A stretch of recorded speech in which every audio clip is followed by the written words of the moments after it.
For many, the Cherokee name is synonymous with resilience, culture, and American history. Known as one of the most culturally advanced Native American tribes, the Cherokee were originally settled in the southeastern United States, spanning areas of present-day Georgia, Tennessee, North Carolina, and South Carolina.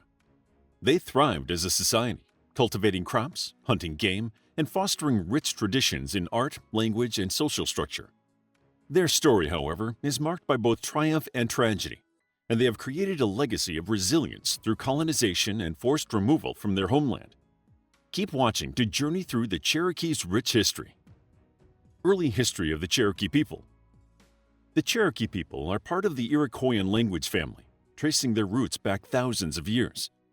They existed long before America was called America, long before European settlers found the New World. They established complex societies, developed tools, and cultivated crops.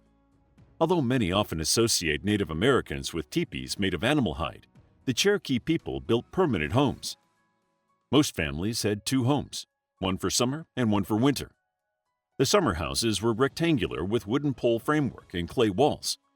The winter houses were windowless structures typically made of river cane and plaster, called assi or wattle and daub houses.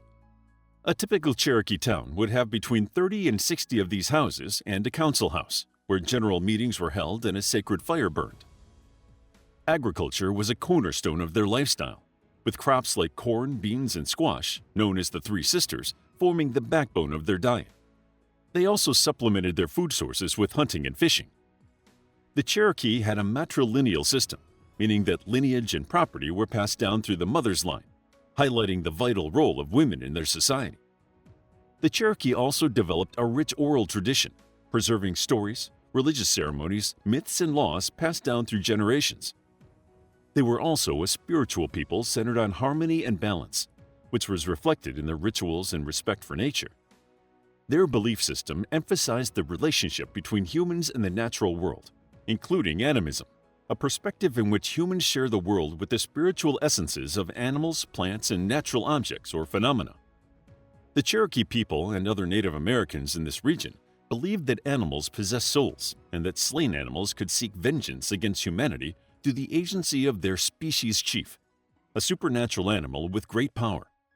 For example, the deer chief could exact revenge on humans who dishonored his people, the deer, during the hunt. Because of this belief, hunting was a sacred act imbued with ritual and sacrifice. The native people in this region often attributed it to failures in placating the souls of slain animals. Alongside animals, the Cherokee people also valued plants. The plant world was considered friendly to humans, and they used plant antidotes in response to diseases they believed were sent by vengeful animal spirits. Not only did they acknowledge the spiritual importance of plants, but they celebrated their role in their everyday lives. They often held religious observances and celebrations related to plants. One notable annual ceremony was the Busk, or Green Corn Festival, during which the sacred fire in the council house and the hearth fires in each home were rekindled. Old debts and grudges were forgiven, old clothing and food were discarded, and the sense of community was fostered. As you can see, the Cherokee had a rich culture and complex traditions. They lived in balance with the land, respected the plants and animals they lived alongside, and they thrived as a people. However, as European colonists arrived in the 16th and 17th centuries, the Cherokees' world began to change. First contact with Europeans. The Cherokee first encountered Europeans in the 1500s, when Spanish explorer Hernando de Soto arrived. When the Spanish first came across the native people, they noted that the Cherokee had created various tools, including stone knives, axes, and chisels. They were also adept at basket making and pottery. European settlers, who were often inclined to believe that native people were savages, might have been surprised at how advanced the Cherokee people were. Initially, interactions were limited, but over time, trade between the two cultures developed, and the Cherokee became known as one of the 5 civilized tribes that the European settlers interacted peacefully with. The Cherokee exchanged deer skins and other goods for European tools, weapons, and textiles. However, with trade relations came exposure to diseases like smallpox, which devastated the Cherokee people and other native populations. As European colonies expanded, the Cherokee adapted in remarkable ways. By the 18th century, they had integrated aspects of European culture while maintaining their traditions. They adopted a written language, thanks to the efforts of Sequoyah, who developed the Cherokee syllabary in the early 19th century. This revolutionary achievement allowed for the preservation of their language and facilitated widespread literacy among the Cherokee people. Treaties and territorial laws. The 18th century was marked by treaties between the Cherokees and European settlers, resulting in significant land loss for the Cherokee people. The Cherokee primarily fought alongside the British during the French and Indian War, hoping to protect their territories. However, alliances shifted, and the American Revolution brought still more challenges. The Cherokee primarily sided with the British, believing a British victory would limit colonial expansion into their lands, allowing them to keep more of their land in the long run. Unfortunately, this was not the result. After the Revolution, the new American government sought to expand westward, increasingly encroaching upon Cherokee lands. The Treaty of Hopewell in 1785 established boundaries and protections for the Cherokee people and their homes, but settlers hungry for land often ignored these agreements. Over time, the U.S. government pressured the Cherokee to cede more territory through additional treaties. By the early 19th century, the Cherokee had lost significant portions of their ancestral lands. However, they saw hope in an 1819 treaty in which the United States guaranteed that Cherokee land would be off-limits to white settlers forever. The treaty even mandated the removal of all white people who have intruded or may hereafter intrude on the lands of the Cherokee. Unfortunately, that treaty would be consistently encroached upon and, within 20 years, blatantly violated. The Trail of Tears. The 19th century brought one of the darkest chapters in Cherokee history, the Indian Removal Act of 1830. Signed into law by President Andrew Jackson, this act authorized the forced relocation of Native American tribes from their homelands within state borders to unsettled territories west of the Mississippi River. The Cherokee resisted through legal means, with their case reaching the U.S. Supreme Court. In the landmark case of Worcester v. Georgia in 1832, the Supreme Court ruled in favor of the Cherokee, affirming their sovereignty and their rights. However, President Jackson and state authorities ignored the ruling. The first Native American tribe to experience this forced relocation was the Choctaw Nation, who were removed from their land in Mississippi in 1831. This is often considered the start of the Trail of Tears. They were soon followed by the Seminoles in 1832, the Creek in 1834, and the Chickasaw in 1837. In 1838, the U.S. military began forcibly removing the Cherokee from their lands. The first Cherokee people to relocate did so voluntarily and had a much easier journey. They traveled west by boat, following the winding Tennessee, Ohio, Mississippi, and Arkansas rivers. The journey only took about 25 days, and the deaths numbered less than 24.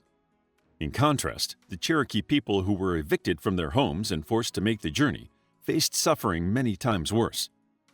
Over 16,000 Cherokee were rounded up and marched to present-day Oklahoma, held at gunpoint by 7,000 federal troops dispatched by President Martin Van Buren.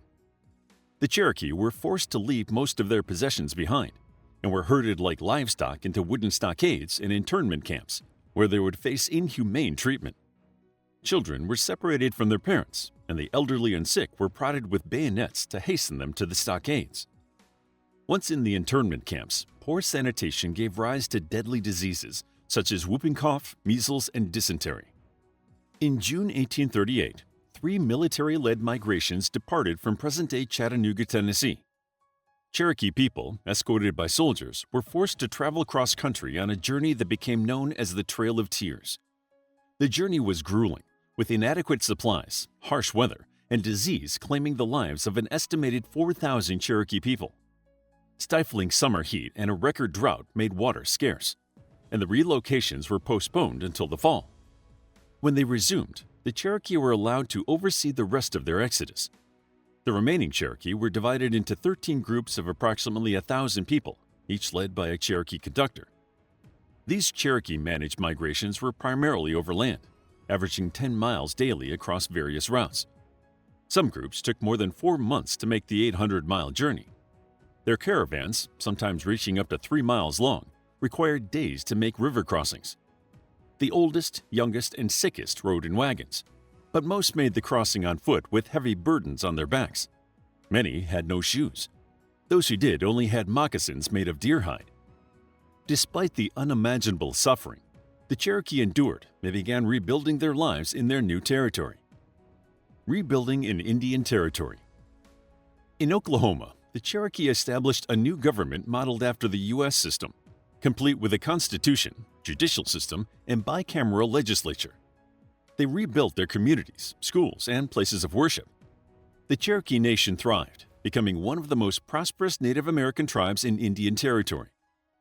The Civil War brought new challenges, as the Cherokee were divided in their allegiances. Some sided with the Union, while others joined the Confederacy, leading to internal conflict. After the war, the U.S. government imposed harsh penalties on tribes that had supported the Confederacy, further complicating the Cherokees' recovery. In the wake of war, their economy struggled, their people were divided, and their nation had been weakened. Somehow, they were able to recover from yet another hardship. They negotiated a new treaty that allowed them to rebuild their society, reintegrating the Confederate Cherokee faction. After agreeing with the federal government to let other tribes settle on their land, they were able to focus on economic recovery after a devastating war. 20th century challenges and revitalization. The 20th century saw significant changes for the Cherokee Nation. In 1907, Oklahoma achieved statehood, and the Cherokees' sovereignty was undermined as their lands were allowed to individual members under the Dawes Act. This policy aimed to assimilate Native Americans into American society and resulted in the loss of millions of acres of tribal land. Despite these setbacks, the Cherokee people worked to preserve their culture and traditions. Efforts to revitalize their language, arts, and governance gained momentum, especially in the latter half of the century. The Indian Self-Determination and Education Assistance Act of 1975 marked a turning point, allowing tribes greater control over their affairs. The Cherokee Nation today. Today, the Cherokee Nation is the largest federally recognized tribe in the United States, with over 465,000 enrolled members. It is the sovereign government of the Cherokee people and the biggest of 3 federally recognized Cherokee tribes, including the United Kituwa Band of Cherokee Indians and the Eastern Band of Cherokee Indians. Headquartered in Tahlequah, Oklahoma, the nation has its own government, education system, and healthcare services. Efforts to preserve the Cherokee language and culture continue, with programs dedicated to teaching the syllabary and oral traditions to younger generations. The Cherokee people have also made significant contributions to American society. From the arts to politics, Cherokee individuals have excelled in various fields, showcasing their ancestors' enduring spirit and resilience. Their legacy is a testament to their strength and determination, inspiring future generations to honor and celebrate their heritage. While the Cherokee story and the losses they faced at the hands of European settlers and the American government can be disheartening, it is also one of triumph over adversity. From their early days as a thriving society in the southeastern United States to the hardships of forced removal and the Trail of Tears, the Cherokee have demonstrated remarkable resilience in the face of poor treatment. Today, they continue to preserve their culture, language, and traditions, ensuring their history is never forgotten. How would you like to get a deeper understanding of history, impress your friends, and predict the future more accurately based on past events? If this sounds like something you might be into, then check out the brand new Captivating History Book Club by clicking the first link in the description.